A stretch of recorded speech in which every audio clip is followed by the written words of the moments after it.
I'm Michael Knowles, here to tell you that Rules for Retrogrades, the book and the show, are out now, and you absolutely need to check it out before the thought police confiscate all of it and lock you away.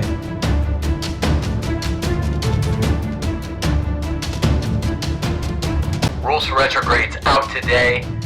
Counter disruption. We're disrupting the plans of the radicals. Everyone pick up a copy if you don't already have one. And if you do have one, please leave a review in all the relevant places so that we get it into the hands of all the people that need it. Rules for Retrogrades. Rise. Good afternoon, parish orphans and retrogrades, coronavirus shut-ins out there. Dave and Tim coming to you with another numbered episode of Rules for Retrogrades. Today we have a special guest, Mr. Ryan Grant. Ryan is a native of Eastern Connecticut, meaning he's from there, but no longer. He received his bachelor's degree in philosophy and theology from Franciscan University of Steubenville. He taught Latin for 8 years and has translated numerous works of St. Robert Bellarmine, St. Alphonsus Liguori. He resides in Post Fall, Idaho, with his wife and 6 children. I got 6 too, Ryan. What's up, man? Good to see you in real life. Good to see you too. Thanks for having me. How do you end up calling yourself any form of, anarcho? I like that. Anarcho-Distributist. Distributist always implies egalitarianism. This is what I was going to ask you. So, egalitarianism is wicked. It's anti-Christian. It's anti-Catholic. Right. It is. See, I don't find distributism. Not to say there's not some distributist that thinks that way, but I don't find distributism to be egalitarian, principally because it's focused on Aristotle's notion of distributive justice. That's how it gets its name. And so that the most number of citizens in the state can participate in the goods of the state. And so how to maintain it. And that's what corrective justice looks at maintaining. And so, you look at our situation today. So X company is doing something bad and, X monopoly now is charging too much. So, and unfortunately, there are a lot of distributors too. But what's the knee-jerk reaction? Oh, let's get government to come regulate that. So then the government says, oh, I hear you, we'll do that. And then they turn around and talk to the lobbyists or whoever going back in time, it represents the given company. And they say, well, what do you guys want? And then that's the bill that gets written is what they want. So in the end, what you get is regulatory capture. Anytime you have government regulation, right, you're basically insulating that particular business or whatever from competition. And that's the very thing they want. And that's part of the problem. So you need to basically the anarcho. It's not properly anarchist like Mad Max, obviously, type of thing. Like not actually no government, so it's not properly anarchy. But I use the word because if I say I believe in a subsidiarious form of government, I already lost you. If I say anarchy, oh, really? What's that? This is interesting. So that's one of the reasons I use that. But government needs subsidiarity too, and that's the thing is we can't depend on a government to establish distributive justice, some kind of top-down plan, especially because regions differ, local economies differ. What we need is more ownership of, the means of production according to what that particular business, what its best model is. So not everything has to be small business. That's egalitarian, computer stuff. Yeah. Where do you get that idea? No, it isn't. It's basically that more people owning businesses. You want to equalize ownership? Owning means of production. It's not equalizing ownership, because you can never equalize ownership. There are jobs that just can't be done. Because it's wicked. So you have certain things that, like teaching, for example, and other things. Well, you're selling your labor, right? There's no actual capital, like physical capital you own. Call your service, a form of capital or something. But it's not, it's not something. Not everybody. There's always going to be some, system, some type of people, right? Who, obviously it's not, an ownership thing, and you can't get everybody to own everything. And that's the other thing is that distributism doesn't aim at trying to get 100% of people having, business ownership, because not everybody can. Not everybody has the skill set to do that. Not everybody has even the desire to do that. Besides yourself, they have the who aren't egalitarian. Sorry, you're just talking a little too. I can't even. You're a little muffled, but are there any major well-known distributists who are non-egalitarian? Because I can't think of one. Right. Belloc and Chesterton are both Fabian socialists, right? And I'd like to hear one. See that. They left that. No, they certainly left that. Belloc actually leaned more monarchist by the end of his days, because I mean, early Belloc, he's filled with this French pride, mostly because it's father worship, right? His father died when he was very little, and so he looked at all things French as being, too. He never got off the French Revolution. Yeah, he did actually much later. You got to read Cruz of the Nona. Cruz of the Nona. He totally shreds parliamentary democracy and even the French Revolution by then. Because by then, towards the end of his life, he realized love. The distributist love is all pro French Revolution, and they were both in the Fabian Society until well into the 20s. So, yeah. Go ahead, Dave. I mean, I just can't think of 30 years. Chesterton's got another. Well, you look at Chesterton. Chesterton said, "I should be, shocked if my son hadn't tried communism by the time he was 20, but I should be very saddened if he hadn't left it by the time he was 30." So Chesterton has this thing. And it was, I frankly should be right. He has this thing, Hudge and Gudge, big business and big government, and you need to eschew them both, right? And that's one thing that a lot of distributors I've been reading lately are far more, into let's have government solutions, let's have more of this, and that's where I draw my point of departure as a quasi-anarchist, is saying, no, what we need is more interactions between people, more people who go out and meet their neighbors, more people who go out. And we don't like how government's setting up this and setting up it. Why do we need to wait for them to do it? We can do that ourselves. And so much of it, if they won't come and give you a no-knock SWAT raid. What is the enforcement mechanism for wherever you fall on the just distribution of the goods of this earth? What is the enforcement mechanism for the just distribution of goods on this earth, according to an anarcho-distributist, number one? Because we've seen this played out. This sounds a lot like Leninist theory. At first you have it. Obviously, it's not strictly that. I'm making an analogy here. You have two stages of implementing communism, right? At first, you have this dictatorship of the proletariat that's very much a socialist state with government running everything, a government of proletarians running everything. And then that's supposed to transition to this end phase in communism, according to communist theory, where government is actually unnecessary, and that man is going to have evolved past this human nature. But how is that? Just like in anarcho-distributism, because obviously you can see there's overlap there, this idea that the individual is going to in mass rise above the fallen human nature. How does that not contravene? Well, he's not. That's the thing. He's not. He's not, especially in like Divini Ilius Magistri. Well, so popes say that things like coeducation even contradict post-fall human nature, and it's a denial of original sin, and it's to be avoided. How is this not like that? And then second of all, and I think this is probably a softball to you, I'm sure you've thought this through, so it's kind of a two-part question. There is a precept of the faith, and you'll find it in the Catechism, that all men are entitled to the use of the goods of this earth, which is why it's not, if you're starving, it's not stealing if you take what's necessary from somebody else to nourish your body at a minimum. So I guess it's two different questions, but would you please speak to those? Sure. So in the first one, we're actually working the other way, is that because ideally you're going to need some kind of government. It's just natural. Government's an abstract noun, right? It's a thing. And there's got to be mechanisms for making that happen.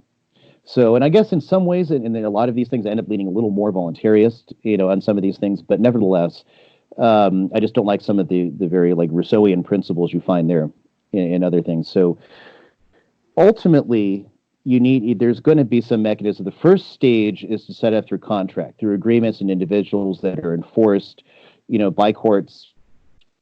And even without government, you can still have law. And there's one fellow who's been writing a lot of this, who's actually a lawyer, Stephan Kinsella. If you ever read him, he's been writing a lot about having law and employing natural law without the state. Because that's ultimately what I'm saying, is without the state, this overarching thing as we see it today. So the other thing is that societies themselves can set up. So in the Middle Ages, you had essentially the town corporation. It wasn't the notion of it like this purely independent state. It was made up of everybody in the town, that wealthy and poor alike, who owned businesses and did business, and they all had their seats there, and they all debated business and policies. So ultimately, it's having the least amount of law, in terms of like government regulations coming down, the least amount of government and the more amount of business being transacted by individuals, because the wealth comes from forest, fields, and fisheries, right? And so some means of ownership gives some means of freedom. And so the more of that can be realized, the more freedom ultimately we're going to realize. And so it's like, so the whole notion in the fundamentals of Marxist Leninism is that you're going to have this government of the proletariat. That's about the exact opposite of what we want. We want to be moving in the opposite direction. So the less government you have doing things, frankly, the better. And the more you get the government out, the more people can make businesses and decisions. So what do you do? Right. That was my point, though. That's exactly my point. The end stage, it seems unrealistic. The communist end goal and this anarcho-distributist end goal, it's basically people of goodwill minus an enforcement coercive mechanism by a government or a state are going to suddenly, justly, and voluntarily distribute all the goods of the earth. Before Ryan starts going again, it's important to say. Thing I hold to wait, hold on one sec, man.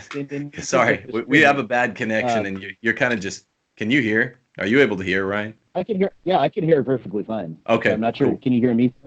Not particularly well. Yeah, you're kind of just going, but except So you said contract, right? What free enterprise is defined as it's a non-intervention principle in property and contract, and the problem is that people get way backed off the plate. I'm going to read you a Belloc quote in a second. I want you to respond to this, but both Belloc and Chesterton were wildly enthusiastic about an anti-contract principle, the anti-contract principles of the French Revolution. This is after they were Catholic and all that. So Chesterton had a 6-point plan where essentially it requires the abolition of contract rights, which is one of our natural rights. The natural right of liberty is best expressed as the right of contract. That's Leo the 13th. And to do all this redistributing, not that you're for it, you might equalize property or whatever, or configure property, even if it's not totally equal, but you're destroying contract, and Belloc never got off of it. Listen to what he says here. This is in a Fabian debate. You have to be a Fabian, and he's technically still not calling himself a Fabian socialist, but he's in the Fabian Society. He says, income tax does not fall upon capital. That is the point. I own capital and I own land. You have not touched my capital and my land. He said he had confiscated so much out of a shilling of my income. I despair when on an economic matter requiring a clear definition and clear thought, a leader of economic thought comes forward and calls that the confiscation of the means of production. You have not advanced one step toward getting the land or getting the capital, because Belloc wanted confiscation. I'm telling you that the drift of the actual so-called socialist legislation is not towards socialism at all, but toward this established, confirmed, and secure division between owners and non-owners. In other words, socialism is not socialist enough. That was Belloc's consistent critique, is you guys haven't gone far enough. He's a Fabian telling Fabian one socialists. Way to read it. So what's the only way to read it? Is that what he's trying to get at, and also remember the English context, you have a lot of people that have a lot of land. And, because Belloc was definitely very much against aristocracy. And so what he's getting at is that people can't participate in the res publica because all these guys got the land. So how are we going to do that? And so Essay of the Restoration of Property, he lays out other things that I don't particularly agree with necessarily, where he wants to, his thinking is, how can we enshrine, basically ownership? How can we get more ownership for people so that you don't have these masses of impoverished people? But that's what I mean by egalitarian. That's kind of his idea. You're always going to have the poor. And so even Belloc and Chesterton both said there's always going to be poor people. But it's how do you get more people with ownership in a system where you have because the distributist critique, classic distributist critique, is that you got basically that capitalism is really the same thing as socialism, because you only have a handful of people that manage all industry. Just as in socialism, the state is essentially universal capitalist, and you only have a handful of people that manage, industry because they own all the property. That's Aristotle. But this is elevating pragmatics or practical This is elevation of practicality over principle, because in Catholicism, the church recognizes, and it's at the beginning of your catechism, the right to private property and the fruits of your labor. So how do you square that with some kind of redistributionism at the, you could say, are you trying to say that there's a private moral duty to it? Well, more fundamentally than that, the Catholic Church says there are three good regimes, and aristocracy is one of the three good ones, along with polity and monarchy. So this is the problem. Yeah, this is what I meant. Maybe we should have defined terms up front, Ryan. That's my fault. I did. And but by the way, too, aristocracy is Catholic, and really the kind of generic marker for these three good regimes, whether you're dealing with a republic, an aristocracy, or a monarchy. I called it not anti-egalitarianism. It is generic aristocracy. Like Aquinas said, and Aristotle said, that if you equalize property among the households, it's a corruption of whatever form of the three forms of government you have. Belloc and Chesterton simply are not. You cannot reduce them to any form of Aristotomist Catholic thought, right? I mean, you can't reduce them to any form of even Leo. Everyone quotes Leo in Rerum Novarum. Look at Quod Apostolici Muneris. He wrote the following. Catholic wisdom, sustained by the precepts of natural and divine law, provides with a special care for public and private tranquility in its doctrines and teachings regarding the duty of government and the distribution of goods which are necessary for life and use. For while the socialists would destroy the right of, he puts it in quotes, right of property, alleging it to be a human invention altogether opposed to the inborn equality of man, and claiming a community of goods, argue that poverty should not be peaceably endured, and that the property and privileges of the rich may be rightly invaded. The church, with much greater wisdom and good sense, recognizes the inequality among men. Most important, the church is anti-egalitarianism, who are both born with different powers of body and mind, inequality in actual possession also, and holds that the right of property and of ownership, which springs from nature itself, must not be touched and stands inviolate. For she knows that stealing and robbery were forbidden in so special a manner by God, the author and defender of right, that he would not allow man even to desire what belonged to another. Think of this with Belloc or Chesterton. And that thieves and despoilers are shut out from the kingdom of heaven. I mean, remember, Leo XIII wrote 85 encyclicals in a 25-year pontificate. All of them were against egalitarianism, where they touched on Catholic social teaching. I feel like the response to that would be that that this is not going to take place from the state. It's not going to be coercive in nature, but and correct me if I'm wrong, this might be where an anarcho-distributist goes with this, is that there's this private moral duty on the individual where if they see those in need, that they will in turn take some degree of their wealth. Of course, not everything that they've earned, because if you invent Google or Facebook, then you're entitled to the fruits of your labor. But you take some of that and voluntarily kind of redistribute it or donate it to the poor to lift them out of their poverty. Is that how you're squaring this circle? That's just free enterprise, though. What's the difference? Part of well, right. So that's what I'm saying. I mean, we could go back because I mean, I don't want to. I mean, we could go back because, like, again, in practice, like we talked about redistribution. That's not what they hold to. Certainly, it's not what I hold to. But like, because you can't start injustice with the expropriation of wealth. You can't, because that's completely unjust. So that you have to have or at the very least. So what they were proposing, which I don't propose, but which they're proposing, Chesterton and Belloc, was essentially that. You pay the guy for his land, but you also enshrine other people on the land. That may or may not be effective pay? In their society. So basically, Who pays look them? what they did in, say, Taiwan. So here's what they did in Taiwan. In Taiwan, you had a feudal society. Chiang Kai-shek loses the civil war in China, comes over to Taiwan, and they set up a new regime there. And again, I'm just pointing this out. I'm not trying to advocate this or saying this is what we want to do. But so what they did is they took all these feudal owners and said, all right, we want to turn you into industrialists. So we're going to buy the land off of you so that your serfs become owners of the land. And then at the same time, they brought in industrialists from Germany and the United States to craft industry and development. And then now with the money that they were sending, fiat money, that they're giving to the industrialists now have a place to spend it in terms of investment in the former landlords, that is. And the people at the same time have ownership of their property and the crops, and they're producing crops in rather small farms or running small businesses. So that's how Taiwan, became an economic powerhouse. Now you might disagree with the reason, how they did that, but in the end, it was a buyout. It wasn't okay, we're going to take your land and give it to the proletariat type of thing. So, that's not an example that I per se advocate, but that's also something that they did, and it did work. You look at Taiwan today, and it is still an economic powerhouse with very low unemployment. And they didn't just come in and steal the wealth of the rich. Now, that's more like what at least what Belloc was after, is some way to do that in England where you have these massive land holdings and other things. And so is that the right way to go? I tend not to think that's the right way. Belloc called it a superstition against confiscation, and he admitted, no, he ultimately, they got him to admit, no, I'm not against this superstition against confiscation. Let's face it, it's the only way to do it.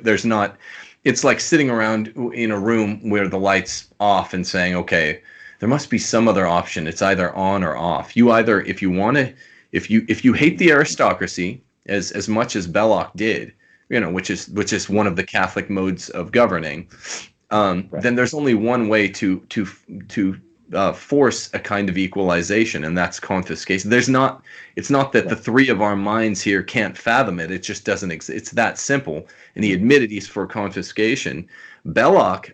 Chesterton, I'll read you where it's at.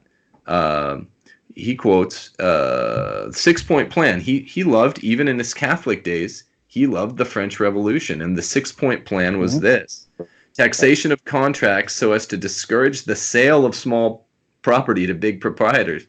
So they're trying to make it very, very difficult to use your liberty of contract in the name of liberty of property. That's not how it works. Right. B, something like the Napoleonic testamentary law. They wanted to do what Napoleon was doing in the French Revolution and get rid of the testamentary system of devise. Number 3, the establishment of free law for the poor so that small property could always be defended against great. Don't know what that means, but it also sounds like it's from the French Revolution. I don't know how you enforce that. Number 4, the deliberate protection of certain experiments in small property, if necessary, by tariffs and even local tariffs. This sounds more like democratic socialism. Still bad, but not as bad. 5, subsidies to foster the starting of such experiments. 6, a league of voluntary dedication, and any other number of things to the kind. So you have 3 things that were directly from the French Revolution in Chesterton. Why do people not know this about Chesterton and Belloc? Dangerous infiltration. Yeah, I would say it was just in at the quick time, response. it was because of the mass. Yeah, so the quick response for them, why they're going that route, is the mass inequality in those times and the destitute poverty you see in many places spurred them on to say we need some kind of radical solution. They weren't alone, especially in the times they were writing. Most of the world is looking for a way hated out aristocracy. I like that. Capitalism. Well, right. So, but at the time, most of the world is looking for a way out, from atheistic capitalism, which has no rules, has no morals, and you have this destitute poor. So, like in Italy, you have a lot of problems in this vein, where the people just feel crushed by the industrialists, and there seems to be, and so Mussolini represents himself as their savior. So fascism, which is really corporatism, is then his method of a way to get around all these problems in atheistic capitalism. But of course, it ends up becoming little better than an oligarchy, really. Well, but capitalism is just, remember, capitalism is when we read the Distributists or the Fabian Socialists or the Gramsci Socialists or whoever, we want to take them at their own word. Remember, capitalism is a slur. It's a slur term. It's there's nothing about free enterprise that's inherently atheistic. The oldest really expression of free enterprise comes from the Salamanca guys, all of them, even Adam Smith is reading the Salamanca guys. Point. But I gotta fight you on the Salamanca guys just because I've read them, and I've read a great number of them, and especially thinking of Victoria, I'm thinking of Soto and others, and they support laws against usury. They support the state coming in and setting prices in extraordinary times. They support, like if the bread's getting too high, they support the state coming in. There's a lot of things that capitalists would uphold that they were very much in favor of. Well, no, I just got to point out that's free enterprise. Right. So you're operating on sort of Protestant capitalism, in my mind, is this Protestant thing. We're talking about free enterprise, which I is don't know if actually, it's Protestant. in most cases, less government intervention. I think just it's think cool there's to a break it down. fixation There's with a lot of areas where we're definitions talking here. about the same Capitalism thing. is a slur in that it makes capital an end in and of itself. It's a Marxist term. No Labor one theory is like Scrooge McDuck, where they're diving into a pile of their coins and just celebrating money for the end of money. What we're talking about would be the free market as the most efficacious means to true distributive justice, which history tells us, and I think a priori reasoning and logic tells us is the best means and the only viable means to achieve the best distribution of the Earth's wealth and resources. I mean, a lemonade stand, right? But If a here's kid, the every problem kid with that's that, gone yeah. out there with the capital for lemonade to a street corner in the summer says, "Oh, this is great. I'll use mom's sugar, lemons, and water, and I'll sling this stuff for $500 a glass." No cars stop, right? Then they say, "Oh, let me respond the other way and sling this for a nickel a glass." Cars start stopping, so the price equivocates, and commodities find. Aristotle talks about this in Book 5 of the Ethics. Commodities find their natural value, and they are a range of values. There's not one. It depends on historical circumstances, time, and place, and it's always a range. You can always hope for a higher commodity fetch, within a given time and place. There's going to be lower ones, but it will be equivocal. $500 is too much for a glass of lemonade. A nickel is you're underselling yourself. So all free enterprise is, without, I'm denuding it of all these prejudiced terms that guys like Belloc and Chesterton used in their treatment of it.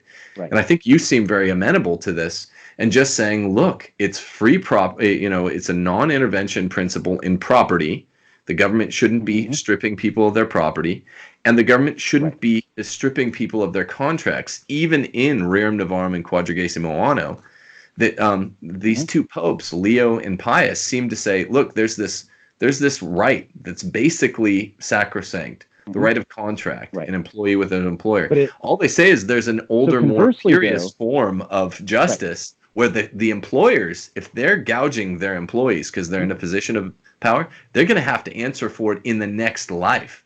But government, it's one of the sins that cries out to God for vengeance, is depriving a workman of his fair wages. The other thing is, contract law is derivative of property law. Property being one of the inalienable human rights which you need to support your life. So because you have property which supports your life, and this property is often compared to a bundle of sticks, if you're not able to freely dispose of your own property, or if the government can come in and take your property, take the bundle of sticks from you, then you never had all of the bundle of sticks in the first place. And if you can't give away the bundle of sticks, then you never had the whole bundle of sticks in the first place, because you never had a right over your own bundle of sticks. So they're all related, and there's a great law debate between contract law professors and property law professors whose type of law is primary, who has primacy. And I think the answer to that, of course, goes to property, because property is fundamental and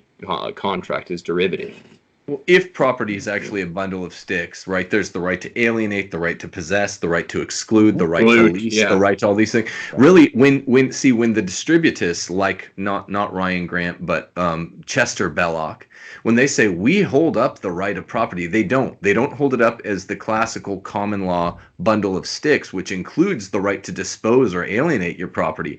All they're really saying is the right to possess. That's all they want to equalize or semi-equalize. Everyone has their own, but according to both I read you, both Chesterton and Belloc are saying, no, we want to make it really hard for people to do with their property what they want. If maybe they need cash right now and they want to sell off part of their 3 acres and a cow or whatever, Chesterton and Belloc say, no. Why? They can't deal with the fundamental moral human question. When I go to the wrong side of town in my relatively free enterprise America, every town across America, why in the wrong side of town? It's not just that the houses are smaller, Ryan. It's that the houses are smaller, There are toys in the yard. They're untaken care of, right? The lower sorts and higher sorts, there's a natural aristoi. Right. People who are closer to the natural virtuous aristoi, not only do they have more property, they take better care of it. They tend to be the ones that give more away as well. When I go to the bad side of town, it's vice. People not taking care of their property, right? Everything's in disrepair. It's not a cute little tidy cottage. Sometimes you see that. Right. More often than not, when I go to the wrong side of the tracks, it's a smaller house where nothing's taken care of. The people, the possessions, or the house itself, the dwelling itself. That distributism, I've never found a good answer. They can never speak to that. Why is that the case? Well, how would you respond? How would you respond to the point about having your rights over one's own property? And how is distributism not at least a de facto abolishment of that right? Which one do you want me to do first? Timothy's? I prefer mine. Yours? Which one do you want to go? Okay. So why is there? I mean, there's always a natural inequality of wealth. So I mean, I'm just trying to think of what various distributists might say, because I'm kind of out in the the range of what is usually considered distributist. But you're practically free enterprise. There's always going to be. There's always going to be an inequality of wealth. That's just a fact, no matter what kind of system you're working in. So you can never actually have a true egalitarian of wealth. Communism's tried and failed, because what you actually get is the politicians up there, and they've got their caviar and their vodka, and you got people with nothing or certain breadlines. So there's always a disparity in every system of some kind. Sometimes it's created and sometimes it's inherent. So how is it inherent? So again, like we said before, not everybody has the talent to do things in the same way. So, so again, you got your shady end of town, you got your better end of town, and that's historically true in most cities in Europe. Going back in the Middle Ages, that's always been true. So why do you have it? And you have some things where, again, because people didn't, manage things well, they end up in this. Sometimes it's state controlled, and the state says, okay, all the prostitutes, like in Rome, Pius V did this, all the prostitutes, we want you up north by the Piazza del Popolo. And because, there was like a lot of tall buildings, things didn't grow there. It was actually called the Ortaccio, right, the bad garden, because things just didn't grow well there, which then takes its new name. They called it the Evil Eden, right? It ends up being this double entendre, because that's where all the prostitutes are. But so you have it naturally, because not everyone knows how to dispose of and create wealth in the same way. I'm not particularly bothered by the fact that some guy makes more money than I do, because he used his talent and his abilities, and he came up with a great product, and he's able to sell it and have a good, make a lot of money with it. I think it's great, actually. And most distributors I know would say that's great too. And so the first, like I said, ones I talk to in my system where I distinguish, okay, well, I'm talking to different people, but anyway, so basically it's like, how can we get more people who have the capacity but are hindered by one or another factors? And so principally government's one.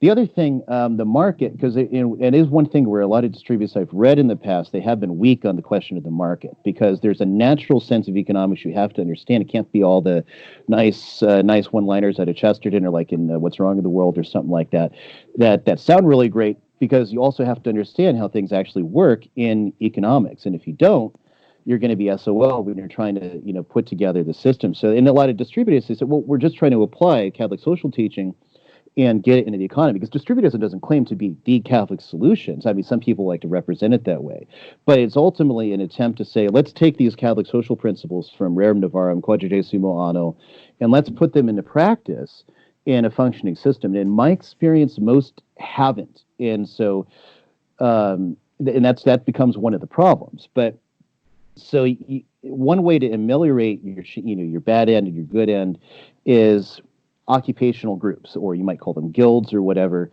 but they have to function differently than the Middle Ages. And that's one error that I've noticed, at least in some people that advocate the return of guilds, because guilds existed in the Middle Ages. They had a legal framework. They had a way in which they were a competing system of government within the whole realm of medieval governments, where you had your town corporation, you had your merchants guild, you had these other guilds, you had all these different things that made it so impossible for a top-down government to manage. The Holy Roman Empire had to come, theoretically, the greatest monarch in Christendom, he has to come hat in hand in order to say, okay, let's talk about your charter. And he has to figure out how much he's going to give, because it's easier, not to mention more lucrative, to renew their charters and let them, do things than it is to get an army in the field and just level the place. So, so that's the realm in which guilds function, and we're not going to have that. But what about occupational groups? And so this is where we kind of come in with, some of the solutions. So take like a doctor. Let's say somebody's running a private practice or something like that. And I know a few that are cash only, and they pool together shared machines. They have a certain investment that could be paid out in cash one way or the other if somebody kind of leaves the group. But one guy alone couldn't have purchased all the equipment he needed to run the practice, right? So suppose you have a group, which actually functions more like insurance, really, that you're paying in as a membership of this group, and if you have good ventures, they'll help you get the capital to start these things going. Another example would be like production of computers and electronics. I mean, like transistors that allow us to be doing what we're doing now. They're produced in machines that have microscopic parts that lay in transistors that we can barely even see. No one guy is going to invent that himself and run it himself. No one's going to go into business and buy that himself, because the amount is just impossible. But groups of people could get things together. So you have more businesses running, so you avoid you're too big to fail. Now, the other part of avoiding the too big to fail is avoiding big government. So ultimately, it's free enterprise. I don't think we're disagreeing. I just don't know when it's presented as the third way, Ryan, it's presented as a political economy. A political economy has a very, very sharp definition. That means the sanction of law is enforcing a new economic game with new structures of property and contract. And what I've never, ever, ever once had a satisfying discussion with, this has been far more satisfying, by the way, but I'm still not clear on all of these. I've been down the guild road. I've been down the definition of subsidiarity road. They all favor. I've been down the liberality as the natural virtue of giving road. They all wind up when I think being reasoned with recto ratio. They all end up in the realm of this is just free enterprise with a moral populace. That's all it is. Are you advocating? Would Anarcho-Distributism be a different political economy, or would it just be the fact that would it be free enterprise? And I know free enterprise is out of fashion, right? Very out of fashion right now. I just watched The Joker last night. I can't see how you're any different unless you're saying the sanction of law would force some sort of egalitarian schema of property redistribution. Let me paraphrase what Tim I think is asking, because I think I have a clever way of putting it. How would the laws be different in an anarcho-distributist nation the way you envision it versus just the laws, the actual coercive powers in a free enterprise nation, a true free enterprise nation? Right. The first is that right, Tim? Does that do justice to you? Yeah. Yeah. So the first way would be differential taxes. So if you've got businesses, you've got a small unit with a handful of people, and then you got, say, Walmart, is that, you would tax them at different rates. Now, I'm not really in favor of taxes much, but if you had like your local government, as I envision it, and, you have Walmart in, so okay, get the Walmart in. But rather than give you tax abatements, and so you're not paying taxes for 10 years and all these things, because you're a larger unit, you're actually going to have to pay a higher percentage than, mom and pop's hardware store here. And so that's something I've seen work. It's worked in Italy. And there's places like Bologna, they have that. And there's a lot of small shops that would have gone out of business a long time ago that are still in business, still doing what they want to be doing, because they're taxed at a different rate. And so the government's not basically taking it out of them more. So that's one way. Coercive redistribution. Right. Yeah, that's coercive redistribution. It's egalitarian. Flat tax. How is anything the true free enterprise way? Oh no, flat tax. How is this is tax? Aquinas argues for a flat tax, by the way. In Aristotle and Aquinas make arguments. Aristotle in Book 5 of the Ethics, when he talks about fairness versus equality, right? Arithmetic versus geometric proportion, and Aquinas talking about that in his commentary on the Ethics and in the Summa makes some really nice statements that are basically proportionalism, right? A flat tax is beautiful because if I make $1 million and I'm taxed at 10%, that is a larger sum of money. I mean, I know it's sixth grade math. I'm not trying. That's already a larger sum of money than let's say you make the $1 million and I make $100,000. then we're each paying 10%. That is Aristotle's geometric proportion, and it's the only thing in Aristotle or Thomas that they are willing to call fair. Anything else is egalitarian in its schema and is reflected there. It's redistributionism, right? So I don't know if I see that, because essentially whenever you pay taxes now, that's coercive redistribution. I mean, you pay your income taxes or whatever. Not according to the church. Although I don't have that much, but I pay my business taxes, I pay whatever. Why wouldn't that? Because then what does the government do with that? And then they go and now they're giving it to everybody who's out of work. But in general, but it observes. Right, we're not in a free enterprise. We're going to give these for. How is that? But how is that not also a coercive redistribution? Because it's proportional. It is, though. Well, now it is. There's a certain reason government should be able to tax, and it's to support certain licit government endeavors. Right now, we're funding Planned Parenthood. We're funding all manner of unconstitutional programs, federal bureaucracies. What are they? Then that's an affront against us. Yeah, entitlements exactly. Are like 70% of the outlays. And entitlements are redistributed. Social Security alone is 65% of federal expenditure. Right. That's Great Society type stuff, and that is redistributionism. That is socialism. What I mean is in a true free enterprise society. Aquinas lists the prosecution of foreign wars, a modest salary for civil servants, and there's a third thing. I think it's some other word for infrastructure, but it's no.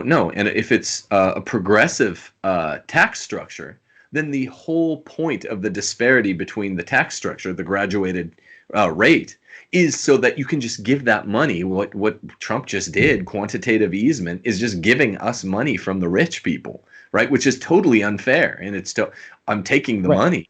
Right, but so people hear America and they think, "Oh, we're free enterprise, like we're a free market." We're really not. We have a lot of government intervention. There's a lot of redistributionism baked into federal law right now. So, I'm thinking a pure system of free enterprise. Yeah, free market stuff. Oligarchy is just a perverted. I guess now, Ryan, so you listed one thing. I would say progressive tax structure is just redistribution, but you never answered what is when I asked, okay, there's an aristocratic character to all three of the acceptable forms of political economy, right? Monarchy, aristocracy, and oligarchy is just Aristotle, Plato, Thomas's descended, perverted form of aristocracy. And republic, if you do any of these the right way, what we should see is anti-egalitarianism. The natural aristoi should be at the top of society. Aristotle says they need a bigger income, they need a larger mansion to reflect their noble character, right? It's one of his virtues, Aristotle, is magnificence. You should spend more. There should be a governor's mansion. There shouldn't be a pauper's mansion, right? It's inappropriate. I know these things. It also represents it represents a certain like a fittingness in society. People look at it same way why we have a grand church. It's like it's architecture for the poor. What did they used to do in the manners like in the Middle Ages? Everyone knows Halloween, which is just a medieval corruption of All Hallows Eve. It's just pronounced a lot faster. What do you do on Halloween? Well, back then, everyone would do different games and whatnot in the commons, and then they would when Vespers was concluded, they would line up in a procession with candles going to the Lord of the Manor, and then they would ask for their cakes and ale, and everyone would come in to the the equivalent of the governor's mansion, the manor house, whatever the local lord was, and he would provide cakes and ale for all the people. And that was, it's a tradition. It also represented the harmony between the various ends of society, because there are, all these different groups in society that can live in harmony. Sorry, I'm shivering because the temperature dropped noticeably out here. So, so you're going to have that by necessity. The goal can never be to flatten those layers of society. It can't, because then now you're fighting against human nature itself, the fallen human nature. You're fighting against natural law at that point. Right. It's just going to be that way. There are people who just will not. I mean, I'm not talented with money. I do not know how I would run a big multi-million-dollar business. Me neither. And I barely pull off running a very small business. Just barely. So Me too. It's one of those things. So I don't expect to have a $1 million income and live in a mansion, because I don't do work commensurate with having that kind of state or that kind of thing. Me too. But I like the access to being able to produce things and do things where it's not like in the immediacy of the Industrial Revolution, where you've got to be super genius to come out rich. And so part of that's done by technology, because technology is one of those things, as it progresses, it can be a decentralizing force, or it could be a centralizing force. And the former is always better. The more opportunities it allows for people to make money. So ultimately, and this is where the anarcho part plays in, government needs subsidiarity. Government needs to be, completely limited. And the only way to limit government is the same way you get more private property. People have to want it. And at the moment, people are tuned into C-SPAN, they're tuned into this, and they're not tuned into their local town council, which actually affects them a lot more than most things the federal government does. They don't actually go to city council meetings. I mean, just out here, a couple years ago, when the whole transgender bathroom thing exploded out of nowhere, the Coeur d'Alene City Council, Coeur d'Alene is like the blue zone of North Idaho. Everything else is red, and that's like the big blue zone. So, and of course, they just went right ahead. We're going to do this, and so I was there. A few other people were there, and there were 2 Catholic priests there from the Fraternity St. Peter Church. They were the only Catholic priests there. Everyone else were Protestant, and then the city council ramrodded this thing in, and they spoke there, and they said, no, you can't do this for these reasons, and just as a citizen, not so much as a priest, I'm saying, and they just kind of blew them off. They did it anyway, and they still got elected, even though most people were mad about it, because most people don't care.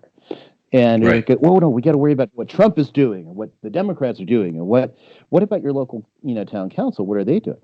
You don't like them coming in, setting up all these big housing developments that are changing the character of your town?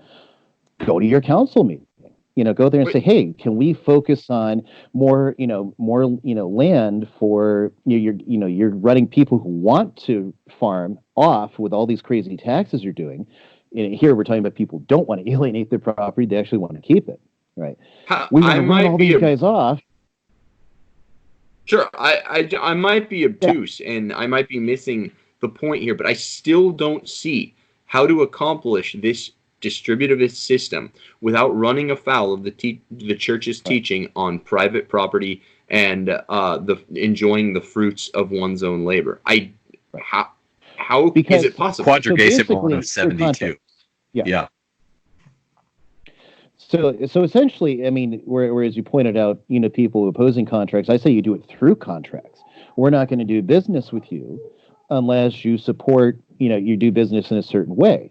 Right, morally, you're not going to do these things that violate church teaching, and so we basically engage with our neighbors, but not the government, in the private sector. Because, and the reason I say not the government is because, again, you're going to get back to regulatory capture, no matter what you do, especially in this day and age. I mean, that's why. I mean, philosophically, I prefer monarchy ideally, but there's no way we're going to get that to work in a day and age like today. I mean, it's going to just be a dictatorship, whatever you do. So, at present anyway. So really, anything with government, again, with all the centralizing technologies, with all the little tin Hitlers and, the bureaucratic jobs that will just love controlling people's lives, you cannot run to them to affect change. You have to affect the change yourself, actually. But do you understand the point? That's where I see the problem with a lot of distributors. So I understand the point. So it's not a different political. We've got to get to it's basically, like a political economy in the Middle Ages, where if you're practicing usury, for example, hey, I'm just making a contract to give some guy, and I'm going to charge him interest on that. And we're not even dealing with the compound interest, for example, today. Oh, no, that was illegal. You went to jail for that in a Catholic society. You couldn't do that. And the Salamancans, again, are all absolutely against that. St. Alphonsus against that. Because usury, basically, you're not doing any work. You're trying to make something exist to which you have no title. It was something that does not actually exist, right? So that's and we should say that the definition of usury changed in the church accepted the change which is after the not advent investment. of fiat currency. Yeah. So once you have all kinds of technical wonky stuff that happens when you have non gold backed dollars and things like that, it's not any interest counts you as a user or the charging of any interest. It's the charging of too much interest. So yeah, because even in there, Domingo de Soto says that like anything, but what does he say? Like 1 to 3% essentially, or for against risk or other things would not count as usury, right? So they even give a little thing that because, but it's actually a service in that. It's well, but without once it, getting it's too money far for into the nothing. weeds. So this is different from a productive end, but. So yeah. Without getting too far into the weeds of usury, I'm just going to the heart of your point. I think it's fair to say that an anarcho-distributivist economy or nation or state or what have you is only going to be possible insofar as it's almost a uniformly Christian population. So isn't it kind of impracticable at this point, when our evangelization has been so ineffective and we live in a neo-pagan society, call for any kind of distributivist policy? Because this has to be done in like a meta way. It has to be done in the aggregate. If a few individuals are committed to this sort of thing, it's never going to work. You're never going to see it flower and Right. bloom. No. So basically, the way to make it happen, like I've said, is it has to happen locally. It's the same reason why third parties never get off the ground. Third parties are like, oh, it's election time. Let's find someone to throw out there like Gary Johnson, who doesn't know where Syria is. Well, that's a hot burning issue, and everyone's like, yeah, we're not voting for him. And the same thing for a Constitution Party. I used to call it the Constipation Party, because you run a guy every 4 years, but you've built no grassroots coalition. Nobody knows what this party is. Anyone who goes to it is just a support group because they can't stand the two wings of the same bird of prey for the most part anyway. Trump's been a nice departure from that, but Republican and Democrat largely moving toward the same thing, cover themselves in the veneer of different social issues. So. Right. Why is that not work? To get everyone, hates both parties for the most part, but everyone keeps voting both parties because no one's building a grassroots coalition at the level to get guys in your local governments, in your state governments, in the House, and then now it gets recognizability, hits critical mass. So it's the same thing with trying to establish this, again, with a market focus, a local business, local ownership focus, because everyone wants to get behind buy local. I support a whole number of local farmers here, right? And so you have CSAs, you have community supported agriculture, you have all these various options. It's basically a turning away from the corporate model of buying all this stuff that's made somewhere else when it can be made, because it can't always be made. We can't grow coffee up here, especially it's March and it's like 40 degrees, so no, I can't grow coffee here, but like I can an also economic economic choice option. So I'm making an economic choice to say I'm going to buy this much more expensive fair trade coffee because I know the guy who roasts it and I see where he's going and what he's doing in Costa Rica to pay farmers more. And there's a demand for this too amongst people like myself. It's like, hey, I want to pay these guys more because I like their product and I want to have really darn good coffee. And I'd rather do that than chock full of nuts or Folgers or stuff that I don't really care for. But again, that's just free enterprise. Convincing people to get on the same bandwagon. So I would say it's a transition because at least the way that things have developed anyway in the market, they say, and you see it in the Wall Street Journal.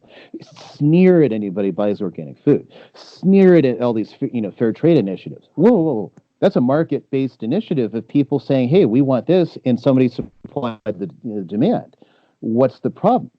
There's kind of an attitude, no, it has to be big. It has to be, all these corporations here and there. So what I'm saying is, when we're talking when we're talking about it as a political economy, because we got to wrap up here. Right. We're just talking. I mean, I would never sneer at somebody for making a market decision for saying I want to buy a Corvette or organic coffee or whatever. Yeah. It's only a political economy, Ryan, if we're talking about the legal sanction of the laws of property and contract, steer one under the pain of fine or jail or something worse, to buying organic coffee. So all we've been trying to ascertain, it's been a great discussion, but all I've been trying to ascertain with you is, how is this different from free enterprise? Are you saying everyone has to buy locally or else it's a failed experiment? Yeah. I mean, you buy locally. That's no. that's important to you. I'm not sneering at it. I get a lot of people that are into organic, local bought food, farmers market type things, sneering at me because I'm like, hey, yeah, give me eggs with hormones in them from the Walmart egg producer. I don't care. It's only a political economy if the economy steers the consumer in a direction, one way or the other, under the pain of law. We have that right now. You can get and so let me characterize what you're saying. I think I can. Yeah. Oh, go ahead. So, yeah, go ahead. Usually you're going to characterize. I think it would be fair to characterize what he's saying as kind of free market, but with a soul. So much of the time we think of free market in terms, going back to what we were talking about earlier, as capitalism, where it's just this unbridled lust for money that drives all economic decisions. And I think that it would be fair to characterize your point of view as saying what the driver of economic decisions should not be is the unbridled love of money. It should be the unbridled love of justice. And yes, while acknowledging that one needs money to continue to flourish and to live and to uphold his own life. So there's this nexus, there's this kiss that takes place between recognizing the necessity of money, but elevating one's actions so they're in pursuit of justice, economic or political or otherwise. But it's a false dichotomy to say free enterprise, but with a soul. I think what you mean to express is, we want to live in a place that possesses both free enterprise, and it has a conscience. But see, you're confusing again. Political economy never has a conscience. It's merely the system of legal modifiers and signs and signifiers that punish for not behaving as a certain kind of market consumer. Right. That's the problem. You're not differentiating between political economy and family economy, where the morals come from. And part of it is because, as a quasi-anarchist, I largely, I wouldn't say reject, but I want any notion of political economy in terms of the state saying these things are to be bought and these things aren't, to be as limited as humanly possible. So, so I think that's part of where the disconnect is, because I come at it from the anarchist side of things, saying that we can do this without government, and our local entities that we establish through contract and other things, they can step in. And it's when they can't step in that there would be some higher form that we'd have to appeal to. And to be perfectly honest, I haven't worked it all out yet, right, to be perfectly honest. But, just the way I see things is that whenever the state gets involved, we get regulatory capture, which is what we have now. And that's never going to solve the problems, of crippling poverty, at least to bring, because that's something you want to alleviate. That doesn't mean make everybody equal, but you're never going to alleviate that as long as the government's sitting with the actors who want to be immune from any sort of competition and say, okay, like net neutrality is one of these things, and unfortunately I know a lot of distributors that supported that. That net neutrality was this government action basically saying you can't develop this, you can't do this unless we say it. And what did it do? It enshrined the monopolies of your Verizons and all these other, internet service providers, because they said, oh, great, because nobody is going to be able to overcome the burdens that the government has now set in the market in order to get, whereas Japan has like super fast internet. They don't have net neutrality, but they have internet, 10 times faster than we do. So what are they doing that we're not doing in internet? And so, there are problems with the monopoly, but the solution isn't necessarily to bring the government in and break those up. The solution is to take the government out, right? And then, sometimes it's not so easy to overcome the natural market barriers. And that's where collectively with, again, like I said before, occupational groups, insurance, whatever, we can raise that kind of money to get around these types of things. And so, I would say that we don't, at least my view of things, doesn't really have a political economy in as much as I see the Hudge and Gudge. See the government as the enemy for the most, at least as it's constituted now. in trying to get around a true restoration of property. I'll put it that way to avoid the connotations of Belloc stuff. You sound like a free enterprise advocate to me, but I can never, because I'm just talking political economy, and I think Right. Chesterton and Belloc were too. So I just can't get off my Aristotle and Thomas. I'm not talking about these distributist guys. They never want to talk Aristotle, Thomas, anything before. Kind of like Novus Ordo people. They never want to talk before Vatican II. The distributist people want to talk like there's nothing before, 1891, and even then they won't cite the good parts of Rerum Novarum from my point of view. I mean, Right. there's Thomas talks because Rerum Novarum is about avoiding the evils of basically what's the biggest evil of the day.